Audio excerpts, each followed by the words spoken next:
요즘 한국에서는 출산율이 매우 저조해서 자녀 출산이 국가적인 큰 문제로 대두되었다고 하죠. 2018년도에 출산율이 0.98명이라고 자료가 나왔습니다. 0.98명. 그리고 또 2년 지나서 2020년에는 0.84명. 또 2년 지나서 2022년 작년에는 0.78명이라고 합니다. 어린 시절 질병이나 사고로 사망하는 인구를 고려했을 때 출산율이 2.1명은 되어야 현상 유지가 되는데 고작 0.78명이라니 이러다간 인구 절벽이 되어 국가 경쟁력에 심각한 영향을 준다고 전문가들은 말합니다. 인구 문제는 상당히 중요합니다. 자녀를 너무 많이 낳아도 문제고 너무 적게 낳아도 문제입니다. 그래서 한국에서는 지난 시절 국가적으로 여러 가지 표와 구호를 만들어서 사람들에게 홍보하곤 했죠. 자료를 찾아보면 1960년대 자녀를 많이 낳았을 때에는 덮어놓고 낳다 보면 거짓골을 못 벗는다. 이런 구호가 있었다고 합니다. 1970년대는 약간 달라져서 딸 아들 구별 말고 둘만 낳은 잘 기르자 이런 구호가 있었고 1980년대에는 잘 키운 딸 하나 열 아들 안 부럽다 이 구호와 하나씩만 낳아도 삼천리는 초만원 이런 구호가 있었습니다. 이러던 것이 1990년대에 들어와서는 아들 바람 부모 세대 짝꿍 없는 우리 세대 이렇게 구호가 바뀌었고 2000년대에 들어와서는 구호가 확 바뀌었다고 하죠. 엄마 아빠 혼자는 싫어요. 자녀에게 물려줄 최고의 유산은 형제입니다. 이런 구호가 만들어졌습니다. 그리고 작년 2022년도에 이제 그 슬로건 공모전을 했는데 거기서 최우수상을 받은 구호는 뭐냐면 당당한 출산 휴가, 떳떳한 육아 휴직, 든든한 직장 문화 였다고 해요. 이런 구호는 정부가 만든 거예요. 국가에서 만들어가지고 홍보를 한 겁니다. 이런 이제 구호의 변천사를 보면 좀 흥미롭기도 하지만 또 슬프기도 합니다. 시대와 상황에 따라서 국가가 구호도 바꾸고 원하는 방향도 바꾸기 때문에 그렇습니다. 그러나 시대가 바뀌어도 바뀌지 않는 것이 있는데 그것은 하나님께서 원하시는 가정의 기초, 하나님께서 기획하신 행복한 가정의 기초입니다. 오늘 본문에는 하나님께서 기획하신 가정의 기초가 4가지로 나오고 있는데 첫째는 뭐냐면 가정이 행복하게 되려면 첫째로 남편은 아내를 사랑해야 한다는 겁니다. 각 가정이 행복하려면 먼저 남편이 아내를 사랑해야 합니다. 어떻게 사랑해야 됩니까? 오늘 본문 5장 33절을 보니까 자신같이 사랑하라고 되어 있어요. 자신같이 사랑하라. 너희도 각각 자기의 아내 사랑하기를 자신같이 하고 자신을 위해서 밥도 먹고 여러 가지 일들 하지 않습니까? 자신을 위해서. 근데 그럴 때마다 아내를 생각하고 아내에게 권하고 자신같이 똑같이 그렇게 하라고 말씀해요. 그리고 오늘 읽지 않았습니다만 그 앞에 구절들을 보면 남편은 자기 아내를 사랑하되 그리스도께서 교회를 사랑하시고 자신을 주신같이 하라 이렇게 또 말씀하고 있어요. 자신을 주신같이 사랑하라. 그리스도께서 나를 위해서 죽으셨는데 나를 위해서 죽으신 것처럼 그렇게 아내를 사랑하라는 거예요. 죽기까지 사랑하라는 얘기겠죠? 죽기까지. 남편의 아내 사랑 첫 번째입니다. 두 번째는 아내의 남편 존경입니다. 아내의 남편 존경. 아내도 자기 남편을 존경하라. 근데 어느 정도까지 존경해야 하느냐면 우리가 주님을 존경하듯이 우리가 주님 존경하잖아요. 우리가 주님 존경하듯이 남편을 존경하라고 이렇게 말씀해요. 그리고 남편에게 복종하라고 말씀합니다. 아내들이여 자기 남편에게 복종하기를 주께 하듯 하라. 교회가 그리스도에게 하듯 아내들도 범사에 그 남편에게 복종할지니라. 교회가 그리스도에게 복종하듯 그렇게 복종하라. 뭐 엄청난 말씀이죠. 다음 세 번째는 이제 자녀의 순종이고 네 번째는 부모의 양육인데 이 부분은 사도 바울 당시의 시대적 배경을 살펴보면서 좀 더 깊게 살펴보도록 하겠습니다. 우리가 아는 대로 사도 바울이 살던 시대는 로마 시대였죠. 로마 시대였습니다. 이 로마 시대에는 라틴어로 소위 파트리아 포테스타스라고 하는 법률이 있었어요. 파트리아 포테스타스. 이게 뭐냐면은 아버지의 권한이라는 그런 법이었습니다. 당시 아버지의 권한은 파워가 막강했습니다. 당시에 아버지에게는 자녀를 때리거나 결박해서 감옥에 가둘 수도 있었고요. 심지어는 자녀를 노예로 팔 권한도 있었어요. 아이가 약하거나 또는 기형으로 태어나면 아버지는 합법적으로 그 아이를 죽일 수도 있었습니다. 심지어 아들을 원하는데 원하지 않는 딸이 태어났을 경우에는 밖에 내다가 팔기도 했습니다. 지금은 뭐 전혀 상상할 수 없는 그런 법이지만 당시에는 그게 법이었어요. 자녀는 그저 물건같이 취급을 받았습니다. 아이가 태어났을 때 그 아이를 이렇게 보도만고 하면 내 아이가 되지만 딱 보고서 뒤돌아가면 그 아이는 버려지게 되는 거예요. 이렇게 아버지가 결정하던 그 시대였습니다. 이런 시대 속에서 자녀들은 어떻게 합니까? 부모 말이라면, 아버지 말이라면 무조건 순종을 해야 되죠.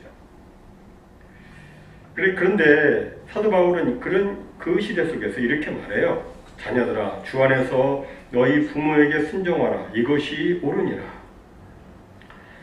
여기서 바울은 자녀에게 부모에게 순종하되 주 안에서 순종하라고 말씀합니다. 그냥 무조건 맹목적으로 순종하는 것이 아니라 주 안에서 순종하라. 아무리 로마 사회여서 부모에게 순종해야 한다고 하지만 아버지가 아들한테 야, 저 사람이 내 마음에 지금 안 드는데 너 가서 그 사람 죽여. 뭐 이렇게 말한다거나 지금 내가 배가 굉장히 고픈데 저 집에 가서 뭐 좀 훔쳐와. 이렇게 말할 때 자녀는 그렇게 하면 안 된다는 거예요. 아무리 로마 사회에서 그렇게 하면 안 된다. 왜 안 됩니까? 그것은 주님의 뜻이 아니기 때문입니다. 즉 순종은 오직 주 안에서 주님의 뜻 안에서 해야 한다는 겁니다. 또 사도 바울은 자녀에게 부모를 공경하라고 말씀합니다. 당시 로마 시대의 자녀들은 막 아버지가 폭압적으로 했으니까 순종을 하면서도 마음으로는 미워하고 분노심을 갖고 부모를 순종하지 않았다고 해요. 특히 이제 부모가 나이가 들고 병들고 그러면 이제 부모가 약해지니까 부모를 무시하고 또 가볍게 여기기까지 했다고 합니다. 그러나 바울은 그렇게 하지 말라고 말씀합니다. 오늘 본문 2절에 보니까 이렇게 말씀하죠. 내 아버지와 어머니를 공경하라. 이것은 약속이 있는 첫 계명이니 이로써 네가 잘되고 땅에서 장수하리라. 여기 잘 된다는 말은 형통하게 된다는 말이죠. 그죠? 형통하고 장수하게 된다. 이거는 더할 나위 없는 축복을 받는다. 그런 뜻이에요. 구약적 배경으로 보면 사람이 이 세상을 살면서 형통하고 일찍 죽으면 소용없잖아요. 또 오래 살긴 하는데 장수하긴 하는데 형통하지 못하고 맨날 불통이면 그것도 힘들잖아요. 그러니까 형통과 장수는 늘 같이 따라다니는 아주 그 최고의 축복을 상징할 때, 그렇게 말할 때 형통과 장수를 같이 이야기를 합니다. 그러니까 이렇게 너희들 형통하고 장수하게 되는 축복의 비결이 무엇이냐? 바로 부모를 공경하는 것이다 라고 말씀합니다. 자녀가 부모를 공경하는 것은 기본 중에 기본이죠. 인간이면 당연히 부모 공경해야 됩니다. 일반 자연법칙과 똑같습니다. 뭐 물건이 위에서 아래로 떨어지듯이 이거 당연한 거잖아요. 부모 공경은 당연한 거예요. 그런데 인간이 타락하고 난 다음에 죄의 본성이 생겨서 이 당연한 것을 하지 않습니다. 이를 안타깝게 여기신 하나님께서는 이제 부모 공경의 포상을 약속하셨습니다. 부모 공경하면 복 받는다. 이것은 축복에 있는 첫 계명이다. 이렇게 막 인센티브까지 제공하시면서 너희들 공경해.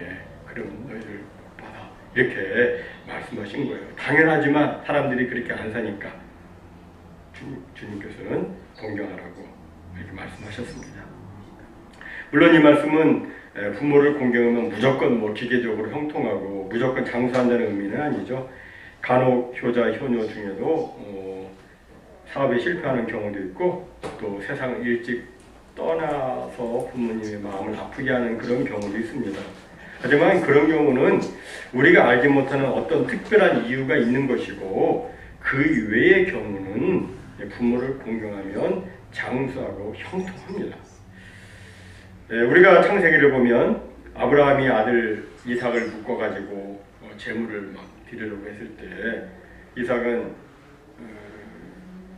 아버지 지금 뭐 하는 겁니까? 아버지 너무 힘드셨어요? 이렇게 핀잔을 주면서 힘으로 저항하지 않았습니다. 반항하지 않았습니다. 그는 아버지를 공경하는 마음으로 순순히 아버지의 뜻에 따랐죠. 이런 이삭이었기 때문에 훗날 이삭은 형통하게 되죠. 이삭은 정착해서 땅을 파면 파는 곳마다 뭐가 나왔어요? 우물이 나왔다고 성경이 말씀해요. 당시 우물은 재산 중에 재산이었습니다. 또 성경에 보면 그는 농사를 해서 당해에 100배의 소출의 축복을 받아 거부가 되었다. 이렇게 성경은 분명하게 기록하고 있어요. 크게 형통했습니다. 게다가 또 이삭은 장수의 축복도 받았죠. 당시 그 이삭 당시 족장들의 수명을 보면 아브라함은 믿음의 조상 아브라함은 175세까지 살았습니다. 야곱은 147세까지 살았어요. 요셉은 110세까지 살았습니다. 근데 이삭은 몇 세까지 살았습니까? 그 아버지 아브라함보다 더 오래 살았어요. 180세까지 살았습니다. 형통과 장수의 축복이 있는 거예요. 부모를 공경할 때. 하지만 훗날 이 다윗의 아들 압살롬의 경우는 어떻습니까? 압살롬은 성경에 기록하기를 아주 뭐 잘생겼고 아주 똑똑하고 말도 아주 잘하고 또 그가 외모가 얼마나 뛰어난지 머리카락이 얼마나 멋있는지 사무엘하 14장 25절에 보면 온 이스라엘 가운데 압살롬같이 아름다움으로 크게 칭찬받는 자가 없었으니 그는 발바닥부터 정수리까지 흠이 없음이라 라고 이렇게 기록하고 있습니다. 그런데 사무엘하 15장 이하를 보면 이 압살롬이 아버지 다윗의 속을 엄청 썩입니다. 그는 아버지를 공경하지를 않았습니다. 그래서 나중에 어떻게 해요? 반역을 일으키지 않습니까? 그래서 아버지의 왕위를 찬탈하기까지 합니다. 하지만 그가 나중에 어떻게 됩니까? 뭐 반역해서 왕위를 찬탈하고 나서 얼마 있지 않아서 전쟁이 이제 벌어지는데 전쟁터에서 압살롬이 노새를 타고 달리다가 평소에 자기가 그렇게 자랑하던 그 긴 머리털이 상수리 나무까지 걸리게 돼요. 그래서 거기에 대롱대롱 매달리게 됩니다. 노새는 밑으로 그냥 지나가 버리고 거기에 매달려서 있는데 그래서 그냥 그 자리에서 창에 찔려서 축사합니다. 부모를 공경하지 않은 자식의 말로는 형통치 못하고 장수하지 못합니다. 행복한 인생을 살지 못합니다. 그래서 성경은 우리를 위해서 자꾸 우리에게 말씀하는 거예요. 부모를 공경하라. 주 안에서 부모에게 순종하라. 우리를 위해서 주신 말씀입니다. 사실 우리가 아무리 부모에게 공경하고 순종해도 우리가 부모에게 입은 은혜에 비하면 이건 아무것도 아닙니다. 우리는 부모님을 통해서 이 땅에 태어났고 부모님에 의해서 성장하고 양육되었습니다. 아무리 이 세상에 잘난 사람이라도 스스로 태어난 사람은 없고 스스로 잘한 사람은 없습니다. 따라서 우리가 주 안에서 부모님께 순종하고 공경하는 것은 우리의 당연한 의무입니다. 순종하고 공경. 근데 이 부모님께 순종하고 공경하는 효도관이 세월이 지나면서 시대 조류에 따라서 많이 바뀌는 것 같습니다. 예전에는 제가 아주 어렸을 적만 하더라도 아주 어렸을 적에 부모님과 가까이 살면서 아침 저녁으로 인사드리고 또 주물러드리고 잠자리 봐드리고 수발 드는 것을 효도라고 했습니다. 가까이 있지 않으면 불효자라고 이렇게 자책했죠. 다음 세대에서는 이제 출세한 자식들이 떨어져 살긴 하지만 돈을 보내드리는 것이 효도였습니다. 그러던 것이 요즘에는 이제 그냥 직장생활 잘하고 제 나이에 시집장가하고 사고 치지 않고 살면 그게 효도라고 이렇게 바뀌었습니다. 수년 전에 시니어 헬퍼스라고 하는 기관에서 설문조사를 했는데 응답자 70%가 연로한 부모님을 모실 수 없다라고 했습니다. 왜냐하면 모실 여유 자금이 없고 같이 살면 서로 불편하기 때문이라고 이렇게 했습니다. 그래서 이제 부모님들이 자식 다 떠나보내고 점차 나이가 들면 이제 혼자 살기 힘들어지면 또 정부에서 지원하는 아파트에 들어가고 이제 거기서도 손수 거동을 이제 못하게 되면 그러면 이제 도움을 받는 양론으로 들어가고 양론에 들어가면 저도 시카고에 있었을 때 양론의 신방을 많이 가봤습니다만 많이 외롭습니다. 부모님들이 많이 힘들어합니다. 각종 질병에 치매에 외로움과 연약함에 많이 힘들어합니다. 이때 자녀들이 더 연락 자주 드리고 찾아뵙고 해야 되는데 그런데 공교롭게도 그 시점에 거의 대부분 중년의 위기가 찾아옵니다. 직장의 위기, 재정의 위기, 또 건강의 위기, 그리고 또 자녀들은 대학을 졸업하고 결혼을 하고 이런 여러 가지 일들로 많이 힘듭니다. 그래서 이제 부모님을 잘 찾아뵙지도 또 제대로 해드리지도 못하죠. 참 마음이 아픕니다. 세태가 이러다 보니까 부모님들이 자신의 섭섭한 마음을 이렇게 표현한 우스갯소리가 있습니다. 자식을 낳으면 1촌, 자식이 대학 가면 4촌, 자식이 시집장가 가면 8촌, 자식이 애 낳으면 사돈의 8촌, 자식이 멀리 이사 가면 동포, 자식이 이민 가면 해외 동포. 저는 해외 동포입니다. 죄송합니다. 해외 동포예요.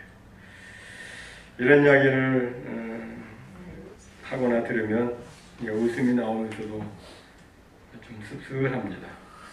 오늘의 현실이 꼭 그렇기 때문입니다. 하지만 현실이 그렇다 할지라도 우리는 부모님을 공경하고 또 부모님께 효도하고 순종해야 되죠. 그럼 부모는 어떻게 됩니까? 부모는 4절에 보니까 또 아비들아 너희 자녀를 노엽게 하지 말고 오직 주의 교훈과 훈계로 양육하라고 말씀합니다. 여기 아비들아 이렇게 되어 있어요. 부모들아 되어 있지 않고 아비들아. 왜 아비들만 나올까요? 그것은 바로 당시 로마 사회에서 아버지들이 파트리아 포테스타스, 아버지 권한을 가지고 막 자녀들을 자기 마음대로 혹독하게 다루는 일들이 있었기 때문입니다. 언어 폭력을 하고 술에 취해가지고 막 무자비하게 폭력을 행사하는 그런 아버지들이 있었어요. 아버지들의 이러한 권한 남용 때문에 많은 자녀들이 이제 막 고통을 당하고 상처를 받고 그 마음속에 분노로 막 가득하게 되고 이렇게 되죠. 그렇게 또 상처받고 분노로 가득하게 된 그 아들은 자녀는 또 자라나서 대물림을 하고 이렇게 이제 악순환이 되는 거예요. 이걸 끊어야 되지 않습니까? 그래서 사도 바울이 말씀하는 거예요. 그런 시대지만 그 상황 속에서 사도 바울은 아비들한테 자녀를 노엽게 하지 말라. 자신의 가진 권리를 남용해서 어뷰즈하지 말라. 그 어뷰즈라는 거예요. 어뷰즈하지 말라. 그렇게 하지 말고 어떻게 하라? 오직 주의 교훈과 훈계로 양육하라. 내 방식, 내 뜻, 내 생각, 내 마음이 아니라 그런 식으로가 아니라 오직 주의 교훈과 훈계로 양육하라고 이렇게 말씀합니다. 그럼 뭐 아비들은 이렇게 하면 어머님들은 어떻게 됩니까? 어머님들은 오직 주의 사랑으로 안아주고 품어 주어야 합니다. 아버지가 안으면 딱딱해요. 근데 어머님이 안으면 포근해요. 안아주고 품어주고 밀어주고 굉장히 어머님들이 섬세하잖아요. 그래서 이 아버지들이 못하는 걸 어머님들이 다 하세요. 우리가 이스라엘 왕 역사를 보면 악한 왕 아래에서 선한 왕이 나오고 반대로 선한 왕 아래에서 악한 왕이 나오는 것을 성경을 보면 발견하게 됩니다. 예를 들어서 선한 왕 히스기야는요, 악한 왕 아하스에게서 나왔어요. 악한 왕 아하스가 아들을 낳았는데 히스기야예요. 근데 히스기야는 선한 왕이에요. 악한 왕에게서 히스기야 같이 아주 훌륭한 왕이 나왔어요. 그런데 또 특이한 것은 이 히스기야는 뭐 종교 개혁도 하고요, 다윗의 길을 늘 걸으면서 아주 정직하게 행했던 그런 훌륭한 왕이었는데 그 왕 아래에서 므낫세라고 하는 아주 최악의 왕이 또 나왔어요. 이게 도대체 어떻게 된 겁니까? 거기에는 비밀이 있어요. 우리가 열왕기사나 역대서를 가만히 읽어보면 바로 거기에 어머니가 기록이 되어 있어요. 왕들을 설명하면서 누가 왕이 되어서 몇 년을 다스렸다. 이 왕의 어머니의 이름은 누구이고 누구의 딸이다. 이 어머니는 어디 출신이다. 이런 게 막 기록이 되어 있습니다.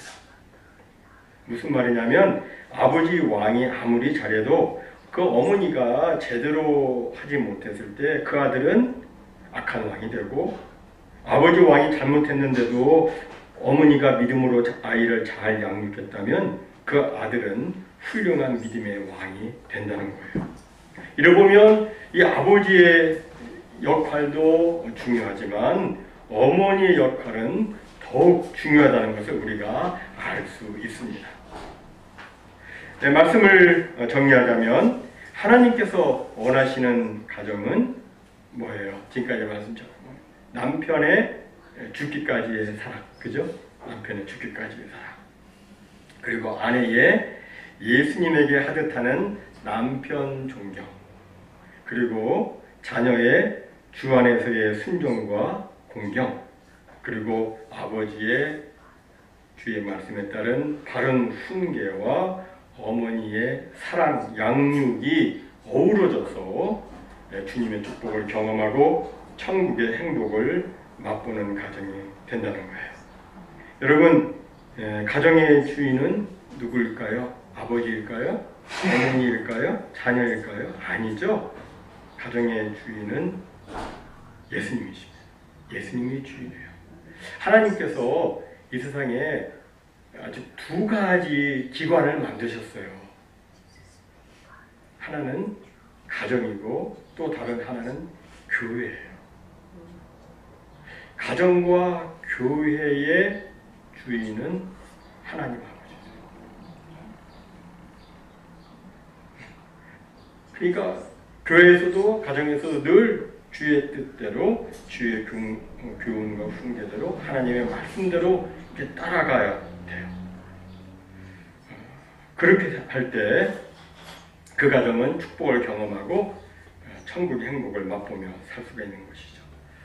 이제 말씀을 맺습니다. 가정은 하나님께서 우리를 위해서 직접 기획하시고 만들어주신 너무나도 귀한 기관입니다. 가정은 고달픈 우리 인생의 안식처요, 쉼터고 사랑과 애정과 위안과 모든 행복의 보금자리입니다. 우리를 위해서 하나님께서 가정을 만들어주셨어요.